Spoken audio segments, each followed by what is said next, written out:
kita semua, salam sejahtera.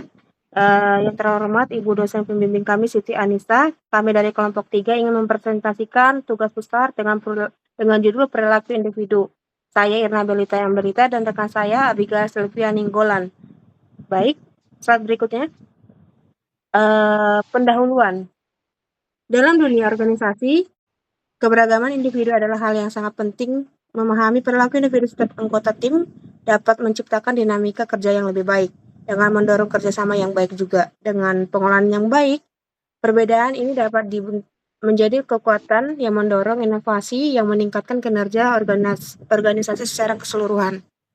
Slide berikutnya. Latar belakang, memahami perbedaan sikap, motivasi, dan tantangan dalam organisasi. Perilaku individu dalam organisasi sangat dipengaruhi oleh beragam faktor. Perbedaan sikap dan motivasi antar anggota tim dapat menciptakan tantangan unik. Dengan memahami hal ini, organisasi dapat merancang strategi yang efektif untuk meningkatkan kinerja dan menciptakan lingkungan kerja yang produktif. Baik, selanjutnya. Pemesan masalah, dalam pembahasan ini kita akan menyelidiki definisi perilaku individu, faktor yang mempengaruhi, internal dan eksternal, serta pengaruh perilaku individu terhadap kinerja organisasi. Slide berikutnya.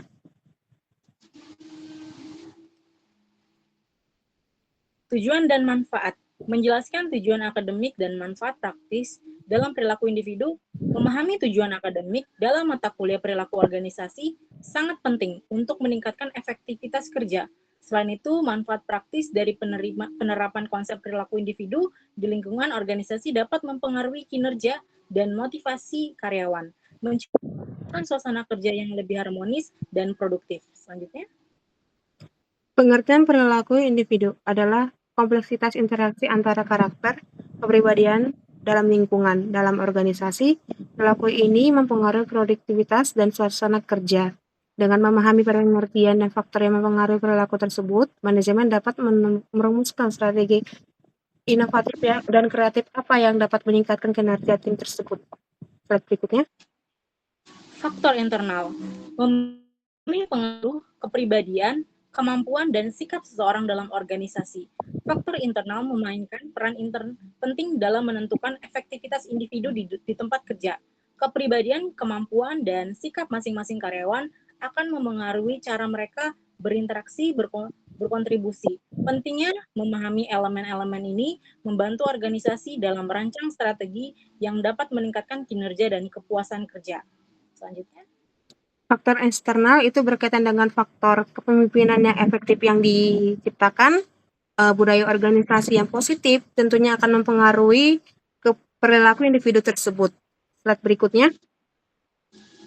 Sikap dan nilai. Memahami komponen sikap dan nilai individu dalam organisasi. Sikap dan nilai individu seringkali menentukan cara kerja dan interaksi dalam organisasi. Sikap mencakup pandangan dan reaksi terhadap situasi tertentu, sedangkan nilai adalah prinsip yang diyakini seseorang. Keduanya mempengaruhi keputusan dan perilaku kerja sehari-hari, serta hubungan sosial di tempat kerja. Selanjutnya. Persepsi individu. Persepsi adalah proses bagaimana seseorang memahami informasi dari lingkungan sekitarnya. Persepsi ini mempengaruhi penilaian dan keputusan seseorang individu. Sering melakukan kesalahan dalam penilaian dan menganalisis ini, individu harus meningkatkan kualitas keputusan dan interaksi dalam lingkungan organisasinya. Slide berikutnya. Memahami proses belajar melalui conditioning dan social learning. Pembelajaran individu melibatkan dua pendekatan utama, conditioning dan social learning. Conditioning berfokus pada penguatan perilaku melalui pengalaman, sementara social learning menekankan pentingnya observasi dan interaksi dalam pembentukan perilaku. Keduanya berkontribusi pada pengembangan keterampilan dan pengetahuan individu dalam konteks organisasi. Selanjutnya. Motivasi kerja. Motivasi kerja memainkan peran penting dalam mencapai aktivitas organisasi.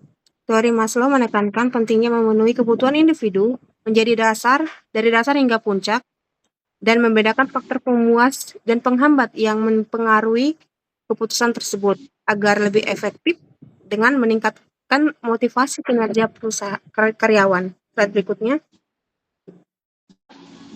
Hubungan antara perilaku individu dan keberhasilan organisasi secara perilaku individu dalam organisasi termasuk organisasi atau OCD dan perilaku negatif memiliki dampak signifikan terhadap kinerja organisasi. Memahami interaksi ini memungkinkan manajemen mengoptimalkan efektivitas tim dan mendorong lingkungan kerja yang positif, sehingga meningkatkan produktivitas dan moral karyawan. Selanjutnya,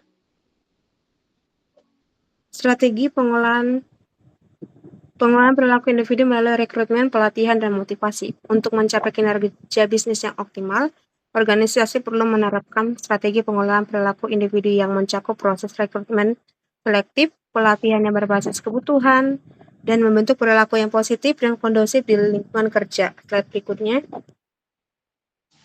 kesimpulan.